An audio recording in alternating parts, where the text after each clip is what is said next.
Today, I want to walk you through to the assignment brief for digital landscape. This is to provide you a comprehensive academic breakdown of each question within the assignment 1A for the module, and it explains what students are being asked to demonstrate, what tutors should look for when assessing, and how students can meet the marking criteria, which could be content, interpretation, sources, language, and presentation to achieve high grades. So the context and purpose of the assignment is, in this assignment, we examine how digital technologies such as artificial intelligence, big data, and Internet of Things, IoT, and edge computing are transforming industries, reshaping consumer behavior, and redefining competitive advantage. This assessment aims to encourage students to analyze emerging digital technologies critically, help them connect theory to real-world applications and implications, and to develop their ability to synthesize technological, ethical, and strategic perspectives, and also to promote team-based research and collaboration, reflecting how digital projects operate in contemporary organizations. So this is in this assignment, as it goes beyond summarizing the videos provided, it challenges students to engage with academic literature, professional report, and critical debate to show deep understanding and original thinking about how digital transformation in terms of the landscape affects business and the modern society. So the structure of this assignment is that students will view 4 short videos introducing key digital technologies, then answer 4 linked analytical questions. Each question corresponds to one technological area and encourages students to consider the followings. For instance, the first thing you have to consider is the benefits and risks associated with each technology. Then on the second is the strategic opportunities and ethical challenges they create, and the real world implications for organizations, individuals, and society. And last but not the least is the interconnections and convergence between technologies. So these are a few things which we are going to explain in this short context today. So guys, the first thing is the assignment 1A, which as you can see on the screen is a case study on the digital landscape. There are 4 videos available, which I'll go through in a few minutes with you guys. So the word count is 2,500 words, which is plus minus 10%, and it's a group work, minimum 2 people and maximum 5 people, 2, 3, 4, or 5 people. Submission deadline is going to be Monday, 8th of December 2025 by 12 noon. Moving on to question 1 is, which is how can we balance the potential benefits of the Internet of Things, such as increased efficiency and convenience, with the growing concerns about privacy, security, and the potential for mass surveillance. How would I like you to break down your question when you answer this? Is this question requires a critical discussion of the dual nature of its benefits and risks. Students should do the following. So first of all, you are required to explain what IoT is using examples. For example, you can discuss the smart homes, wearable health devices, industrial automation. Then you discuss the benefits such as data-driven efficiency, productivity gains, and enhanced customer experience.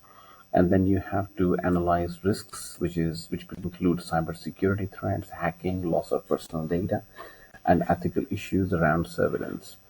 Then you have to evaluate how to balance the two sides through strategies such as data governance frameworks, privacy by design, GDPR, compliance, and ethical AI integration. And then finally, what we will be looking for is to provide real-world examples. For example, Tesla, Amazon, Alexa, smart cities, and support arguments with academic or industry sources. For example, that could be IEEE, Gartner, and McKinsey. But what we are looking for in depth is you demonstrated niche understanding that IoT is not purely positive or negative, and then how you have put into that application, which is sure awareness of how organizations can mitigate risks while maintaining innovation. And then finally is the evidence for the question 1, which is use credible reports, journal articles, and examples to back up claims. So this is the breakdown of the first question, but remember you have to watch a video. Once you watch the video, then you have to break down your question as I mentioned in here, but this is not a discrete breakdown of the questions, so you can go your way. If you think that you have to use some sort of frameworks or theories, so please feel free to add those ones in here. So once you have completed your question one, then we move on to question two, which is how can AI be leveraged to address pressing global challenges such as climate change, healthcare disparities, and economic inequality. And the breakdown could be in the sequence of like, as this question explores AI for social good. So students must move beyond describing AI to analyzing its impact on global challenges. So you should actually introduce AI fundamentals, which is machine learning, neural networks, discuss applications in sustainability and ethics, which can lead to climate change, which is AI for energy optimization, climate modeling, and smart grids. Then you can talk about healthcare, which is AI diagnostics, telemedicine, predictive analytics for pandemics. Yes. And then we have economic inequality, which is AI in education access, microfinance, and digital inclusion.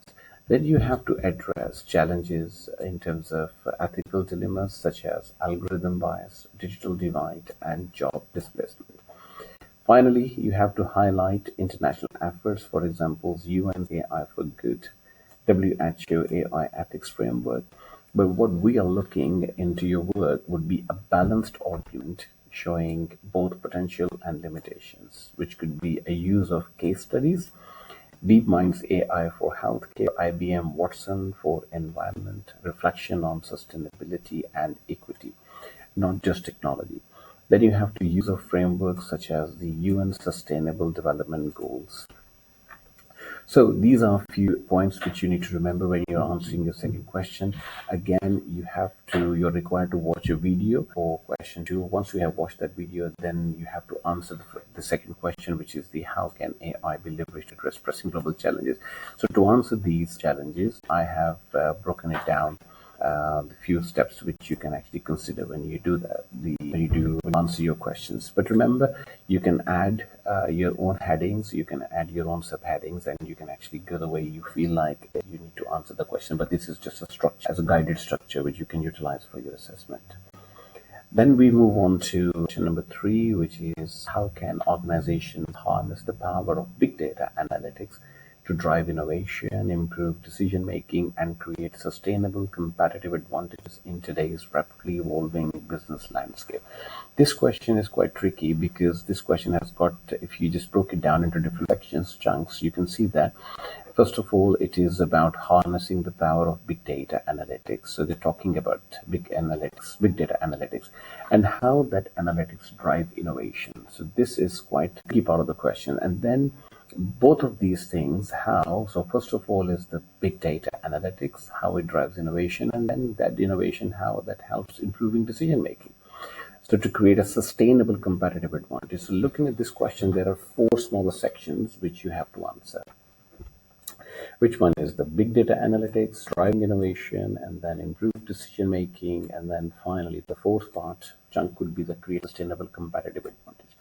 And to do that, this question focuses on strategic and organizational application of data analytics. So you should, as a student, you should be defining big data. For example, volume, velocity, variety, varsity, and value, and then explain how data analytics support innovation. And in terms of that, you can actually discuss identifying new trends, customer behavior insights, product development, and then you can discuss decision-making benefits in terms of how predictive analytics help in decision making, and then business intelligence and performance dashboards as well. Then you have to explain competitive advantage through real-time data insights and improved efficiency. And you can use some examples. For example, for instance, you can use Netflix recommendation engine, Amazon's customer analytics, and Tesco's club card data strategy. So you can use these as example to answer this question as well. And then you have to address ethical data handling and data protection issues. For example, while implementing these strategies, so what could be the ethical issues, and then how will you handle and protect them? So, for example, GDPR issues, data anonymization, so you're not breaching the data contract for that. Then you have what we are looking as teachers, what we are looking into your assignment is that you have a clear link between analytics and business performance. This is quite strategic in here. And then we have evidence of strategic thinking and data-driven culture. So you're required to proper use of models or frameworks. For example, you might like to use waterfall forces, resource-based view, or data value chain. It's up to you, whichever the framework you want to use. I know that in these seminars I have mentioned that all four questions, when you're answering this, they have to be critically analyzed, and then each question should use a model or a framework. Without model or framework, you are going to lose the marks into your assignment. Then we have question number 4, which is how can the convergence of edge computing, IoT, big data, and AI create new opportunities and challenges for businesses? And what strategies can organizations adopt to maximize the benefits of this synergy?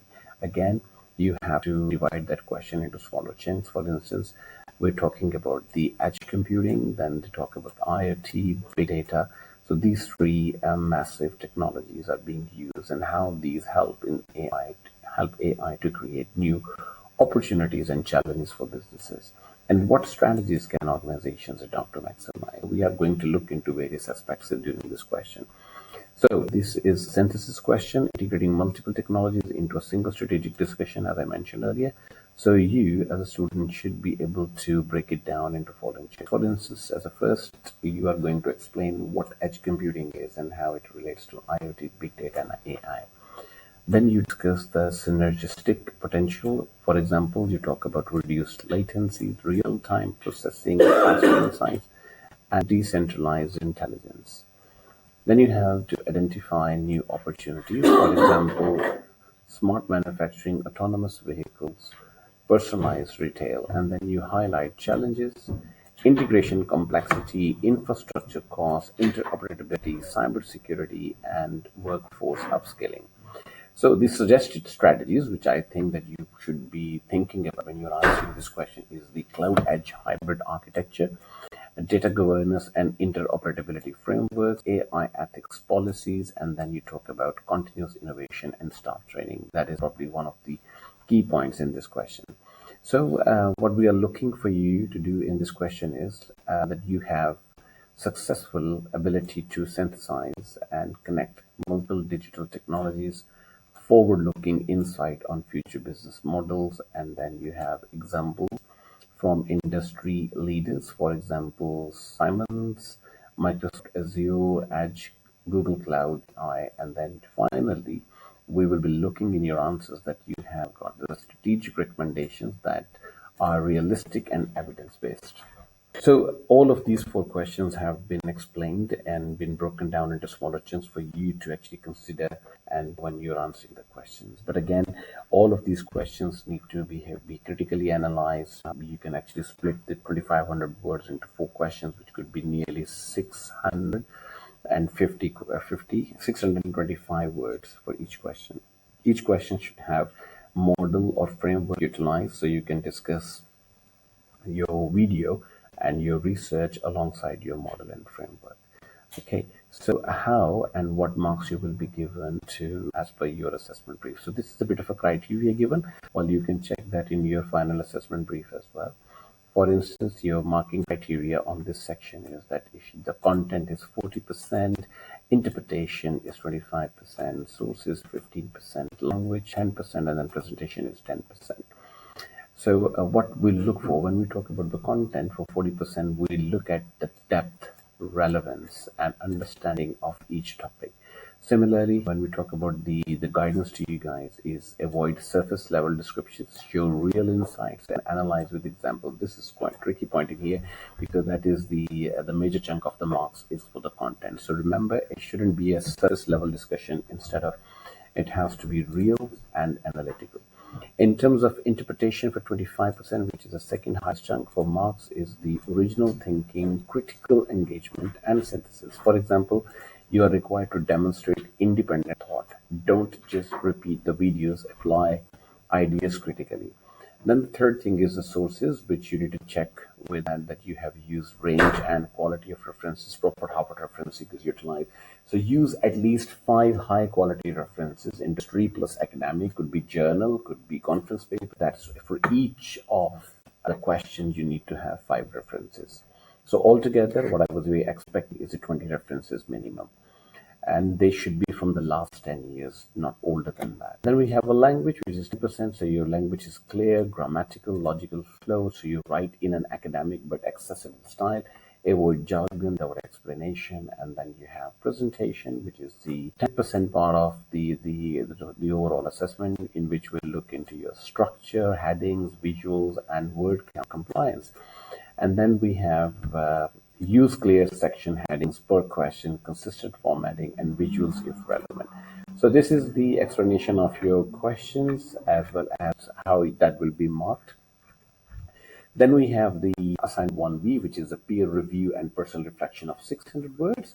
So you must, when you are completing your 600 words personal reflection, you need to rate your teammates from 1 to 5 scale across the 4 categories. Write around 150 words per category, reflecting honestly on, for example, the ideology is that you're going to talk about ideas and suggestions, like how your team members been creative in each and how they've been taking the initiative and collaborative brainstorming sessions you guys have been together. Then you have leadership and task organization, in which you talk about teamwork, delegation, and communication.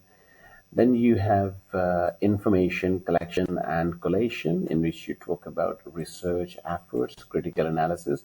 And then last but not the least is the preparing and delivering written reports. For example, you talk about editing, referencing, finalization. In this section, what you're required to do is to discuss how your teammates have been working, how you have been collaborating to work together. So for instance, just an example, that if you say that one of my team members never answers the emails, never answers the phone calls, and not been participating in the brainstorming session as well, and he was not present in the session. Most of the sessions he has missed. But you mentioned the problem is there, but we as a lecturer, as a marker, I'm more interested in learning that when you reflect on your journey about completing your assessment and somebody was not adhered to the guidelines or not been participating into the brainstorming session, so how did you resolve that issue? What was your action on that? So the marks of this section will be awarded on the basis of the solutions, on the basis of the remedies you have taken in certain situations. Instead, if you just keep complaining about one of the team members or all of your team members, it is not going to help you. So there was a problem, that is fine, but how did you resolve it? What actions did you take? So it's more like a reflection on what actions you have taken. So guys, this is all the both assessment for assignment 1A and assignment B. I just quickly skimming through now. Is the assignment 1A 2,500 words? Make sure that don't go beyond the word limit. So one thing here, students usually ask me, they say the 2,500 words, does that include the table of contents as well as the resources as well? So my answer is no, they are excluded. So your word count will only be considered right from where you write question number 1 and go up to question number 2, 3, and end of 4. That's it.